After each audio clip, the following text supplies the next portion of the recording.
সম্মানিত দর্শক এবং শ্রোতাবৃন্দ, আমি ডক্টর আবুল কাশেম মোহাম্মদ মাহবুবুল্লাহ যশোরী বাংলাদেশি সেবা পার্টির পক্ষ থেকে আপনাদের সকলকে জানাই আসসালামু আলাইকুম রহমতুল্লাহ।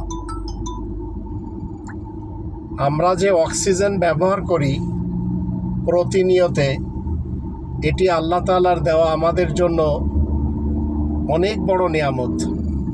ঠিক একই কায়দায় আল্লাহ আমাদেরকে একের পর এক খনিজ সম্পদ দিয়েছেন, সবই তার নিয়ামত।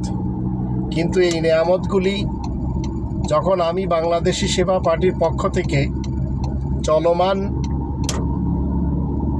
রাষ্ট্রপ্রধান, দেশপ্রধান, দেশের পরিচালকদেরকে বলি জনগণকে বন্টন করে দিতে, তখন তারা আমার শত্রু হয়ে যায়।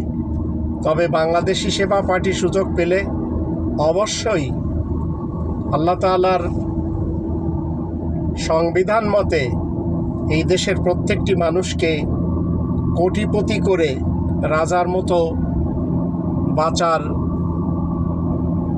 প্ল্যান বাস্তবায়ন করবে ইনশাআল্লাহ।